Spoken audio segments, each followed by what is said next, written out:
Hey, have you ever become obsessed with something? I mean, truly, deeply obsessed, where the puzzle takes over your thoughts, your time, your life? Maybe it was a video game, a relationship, a business idea. For me, it was trying to debug a single line of code for 3 straight days in my first engineering job. I barely ate. I definitely didn't sleep. But what if that obsession wasn't for a few days or a few years, but for 2 entire centuries? What could possibly be that compelling? Welcome back. I'm Ibnul J. Farabi, and this is Hidden Histories, the Untold Files. Today, we're diving into one of history's most enduring and expensive treasure hunts, the maddening, tragic, and utterly fascinating mystery of the Oak Island Money Pit. So, picture this. It's the summer of 1795. 3 teenage boys, Daniel McGinnis, John Smith, and Anthony Vaughan, are exploring a small, densely wooded island off the coast of Nova Scotia. They come across a strange, circular depression in the ground. Above it, an old ship's tackle block hangs from a sawed-off oak tree branch.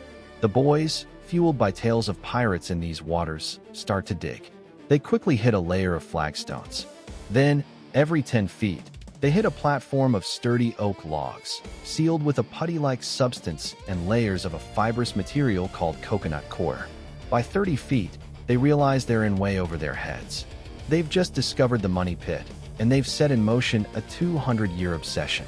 The story of Oak Island is less about what's at the bottom of that pit, and more about the human reaction to it. It's a story of engineering ambition, financial ruin, and the powerful allure of a secret just out of reach. Because after those boys, the professionals moved in, and that's when things got weird. As diggers went deeper, they began encountering bizarre, engineered defenses. At 90 feet, they hit a large, flat stone inscribed with mysterious symbols. Later translated, it reportedly read, 40 feet below, 2 million pounds are buried. But just below that stone, disaster. The shaft suddenly flooded with 60 feet of seawater. No matter how they tried to bail it out, the water level remained constant.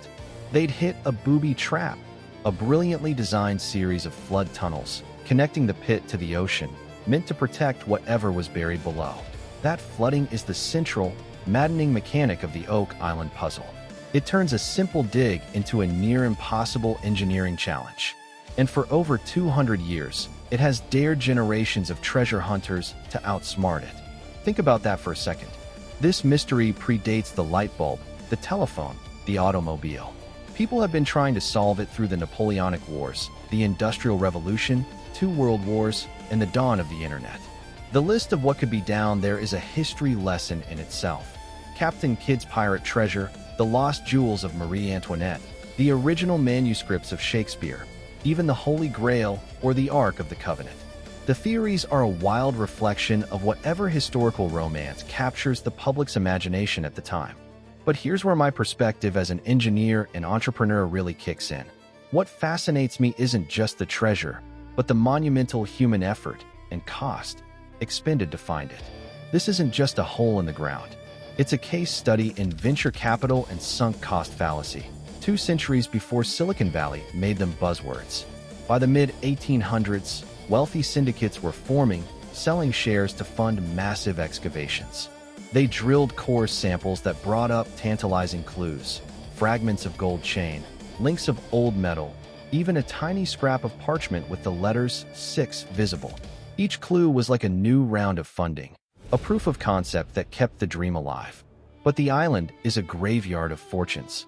Men like Franklin Roosevelt, before he was president, were part of an Oak Island syndicate that lost everything. The total cost, in today's money, is well into the hundreds of millions. Lives have been lost. Families have been bankrupted, all for a treasure that has never been seen. So what's really there? As a storyteller, I love the grand theories. But as an engineer, I have to look at the evidence. Modern archaeology and geology have offered some sobering, yet still intriguing, possibilities. The coconut coir? It doesn't grow anywhere near Nova Scotia. It's a tropical material. That suggests someone with access to transoceanic trade was involved. The intricate flooding system? It's a feat of hydraulic engineering. This wasn't a couple of pirates digging a hole one afternoon. This was a deliberate, sophisticated, and wildly expensive project. But by whom? Some researchers point to the British military, possibly hiding something during the American Revolution. Others suggest it was a natural sinkhole, later used by privateers, and that many of the artifacts recovered were either planted or misidentified.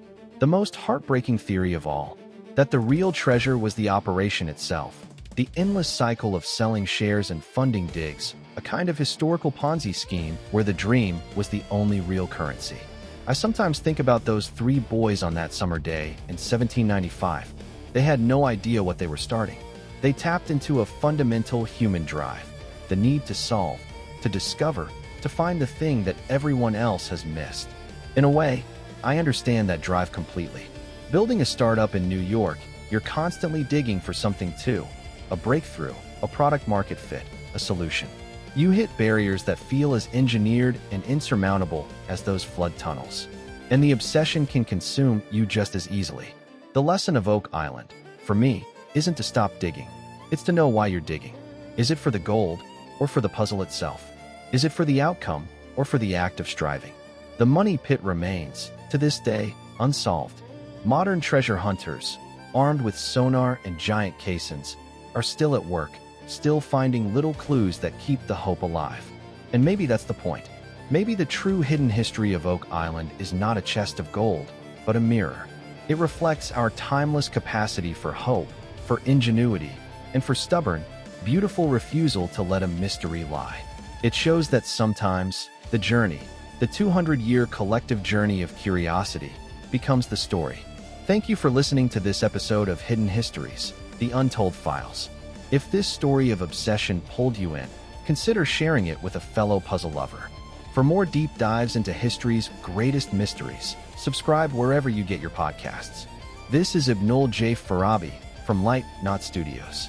Until next time, keep digging.